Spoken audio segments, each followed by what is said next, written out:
ঐতিহাসিক ফারাক্কা লং মার্চের ডাক দিয়েছিলেন মুসলিম জনতা জনাব মাওলানা আব্দুল হামিদ খান ভাসানী। তিনি ছিলেন বাংলার মুসলিমের নেতা। তিনি বলেছিলেন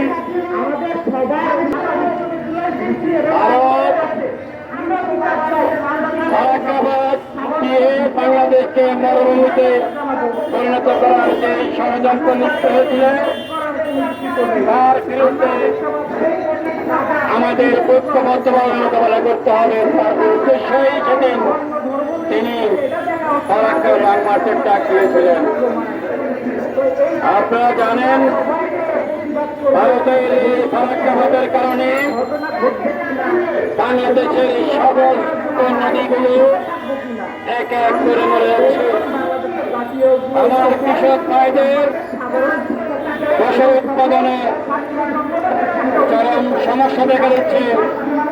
মূলত ভারতের উদ্দেশ্য বাংলাদেশ যেন মরুভূমিতে পরিণত হয়, সেই উদ্দেশ্যকেই মোকাবেলার জন্য যে ফারাক্কাবাদের বিরুদ্ধে মুসলিম জনতা আব্দুল হামিদ খান ভাসানীর ফারাক্কা লং মার্চ কর্মসূচি ঘোষণা করেছিলেন, সেটা আগামীকাল 16 মে ঐতিহাসিক ফারাক্কা দিবস হিসাবে স্বদেশ মর্যাদার সাথে পালন করতে বলে আমি দেশবাসীর প্রতি আহ্বান জানাচ্ছি। শুধু ভারত অবশিষ্ট সন্তান নাই, তিনি ভারতের ধরনের মতো একজন শিশুকে গুলি করে হত্যা করে তারাঘাটের সরকারের বেড়া ঝুলিয়ে রেখেছিল। দেশবাসী সহ সারা বিশ্ব দেখেছে সীমান্তে আমার দেশের সাধারণ নিরীহ নাগরিকদের নির্মমভাবে হত্যা করা হচ্ছে। তৎকালীন প্রতিবাদ শেখ হাসিনা সেই তাদের সাথেই ভালোবাসা করে দীর্ঘদিন দেশের মানুষের উপর নির্যাতন, নিপীড়ন, খুন, মামলা দিয়ে দেশটাকে একটা চিড়িয়াখানার খাঁচায় বন্দী করেছিল।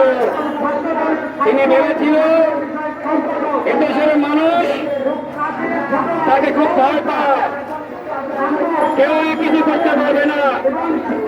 আমি বলেছিলাম শেখ হাসিনা আমাদের পুলিশ বাহিনী গঠন করেছে, আমি সন্ত্রাসী বাহিনী থেকে দিয়ে এর পরিণাম খুব ভয়াবহ হবে। বাংলার মাটি থেকে তোমার নাম নিশানা মুছে ফেলা হবে। আজ বাংলাদেশের ছাত্র জনতা সহ সকল বিপ্লবী জনতা তোমাকে এদেশ থেকে চিরদিন বিতাড়িত করেছে। আমি বর্তমান অন্তর্বর্তীকালীন সরকারকে ধন্যবাদ জানিয়ে বলতে চাই, বেশিরভাগ খুনি রাক্ষসী শেখ হাসিনা আওয়ামীকে নিষিদ্ধ করার জন্য প্রগতিশীল জাতীয়তাবাদী দল বিএনপির পক্ষ থেকে আপনাকে অভিনন্দন জানাচ্ছি। শুধু আওয়ামী লীগ নিষিদ্ধ করলেই শেষ হবে না, আওয়ামী লীগের সেই বেশিরভাগ এবং রাক্ষসী গোষ্ঠীকে খুঁজে খুঁজে বের করে তাদের আইনের আওতায় আনতে হবে এবং কঠিন বিচারে মুখোমুখি করতে হবে। আমি বলব, কোন অহংকারের পরিণাম ভালো হয় না। শেখ হাসিনা জামায়াতে ইসলামীকে নিষিদ্ধ করেছিল, তখন আমি বলেছিলাম, আমার কর্মীরা আমাকে ফোন করেছে যে আওয়ামী লীগ জামায়াতে ইসলামকে নিষিদ্ধ করেছে, আমরা কি করব? আমি বললাম তোমরা যার যার অবস্থান থেকে সচেতন থাকো। জামায়াত নিষিদ্ধ করার পরিণাম শেখ হাসিনার বাংলাদেশ থেকে চলে যাওয়ার সময় হয়েছে।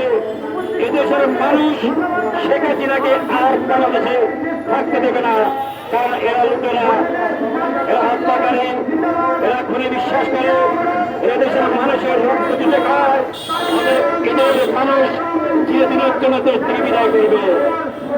আমার দুঃখ হয় কেন এই ধরনের চিন্তা চেতনা তোমার মাথা ঢুকলো।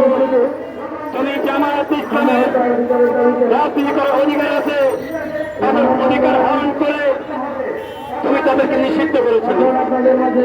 কিন্তু আজ মানুষ ঐক্যবদ্ধ হয়ে তোমাকে এই দেশ থেকে বিদায়িত করেছে এবং তোমাকে নিষিদ্ধ করেছে।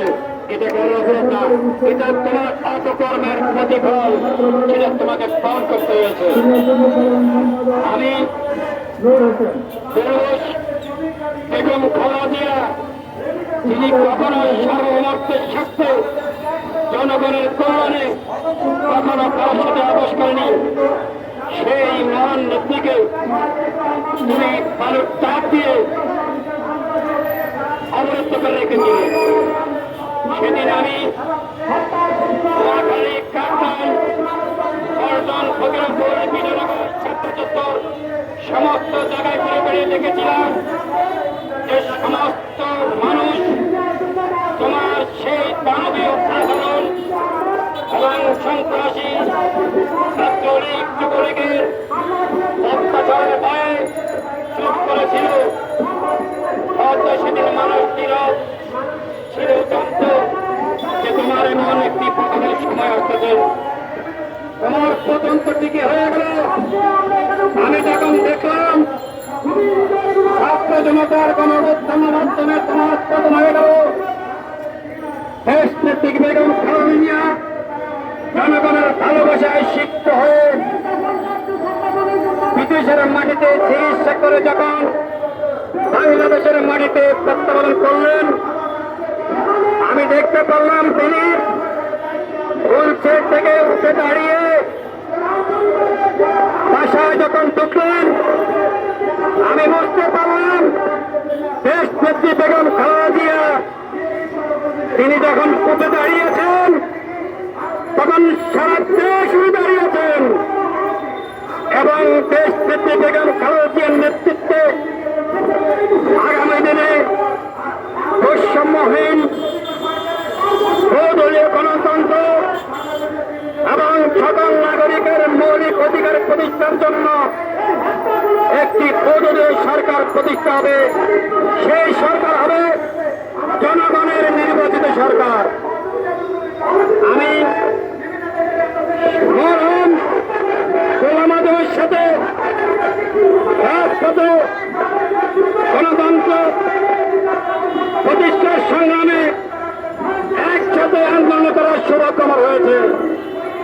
আমি মতিউর রহমান নিজামীর সাথে একসাথে রাজপথে আন্দোলন করার সৌভাগ্য আমার হয়েছে। আমি সেই প্রখ্যাত রাজনীতিবিদ যাকে বিনা কারণে শুধু শেখ হাসিনার আতঙ্ক বলে, নির্মম ভাবে, অন্যায় ভাবে ফাঁসি দেওয়া হয়েছিল, সালাউদ্দিন কাদের চৌধুরীর সাথে রাজপথে আন্দোলন করার সৌভাগ্য আমার হয়েছে। আমি অনেক কিছু দেখেছি। আমি দেখেছি অনেক সাংবাদিক ভাইদের রাজপথে অবদান। বহু সাংবাদিক ভাই জীবন হারিয়েছে। সাগর রনির হত্যার বিচার আজ হল না। আমার রাজনৈতিক জীবনের শুরু থেকেই আমি এই সাংবাদিক সমাজকে হৃদয় ধারণ করে নিয়েছিলাম। আমি জানতাম এই সাংবাদিকদের ত্যাগ অনেকের চেয়ে অনেক বেশি ত্যাগ। তারা জীবনের মায়া ছেড়ে আমাদের গণতন্ত্রের জন্য, দেশের জন্য, রাজনীতিবিদদের জন্য যেই সংবাদ মানুষের কল্যাণের জন্য পরিবেশন করেন, তাদেরকে ইতিহাসে সর্বোচ্চ রাখা উচিত। কিন্তু আজ কিছু কিছু মানুষ তাদের সেই দাবিকে উপেক্ষা করে নিজেদের ফায়দা দেওয়ার জন্য অনভিজ্ঞ সাংবাদিকের কারণে আজ প্রকৃত সাংবাদিকরা অসহায়। শুধু তারাই নয়, বস্তুনিষ্ঠ সংবাদ পরিবেশন করতে যারা চেষ্টা করে, আমাদের মতো খেটে খাওয়া মানুষের কথা বলতে যারা রাজপথে নিজেদের জীবনকে উৎসর্গ করে দেয়,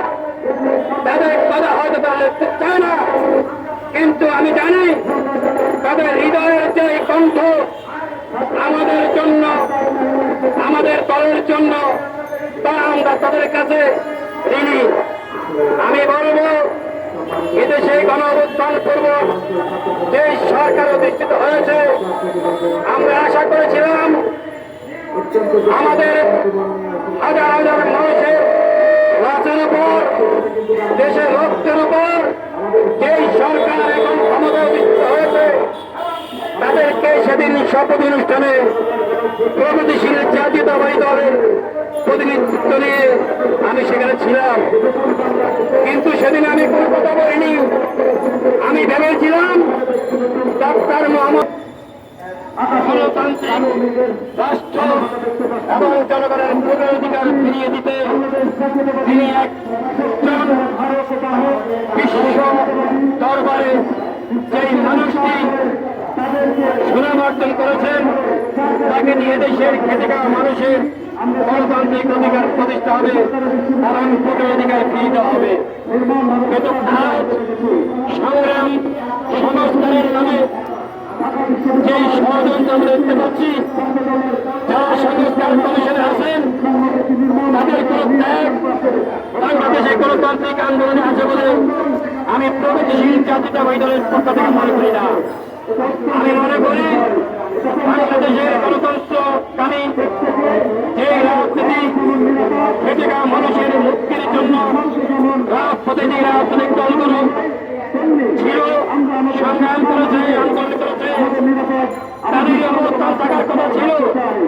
কিন্তু যারা যে সংস্কারের নাম নিয়ে আসছেন, তার সকল সংস্কারকে আমি সমর্থন করতে পারছি না।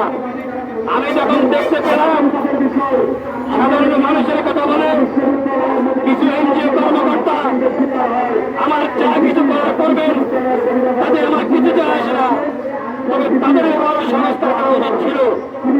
কিন্তু তাদেরকে তো আমরা দেখছি না। সেই এনজিও কর্মকর্তাদের সংস্কার ব্যাপারে কথা হচ্ছে, সংস্কার করেন, যত সময় লাগে নেন, তবে মনে রাখবেন গণঅভ্যুত্থানে শুধু একজন বিশ্বের জায়গা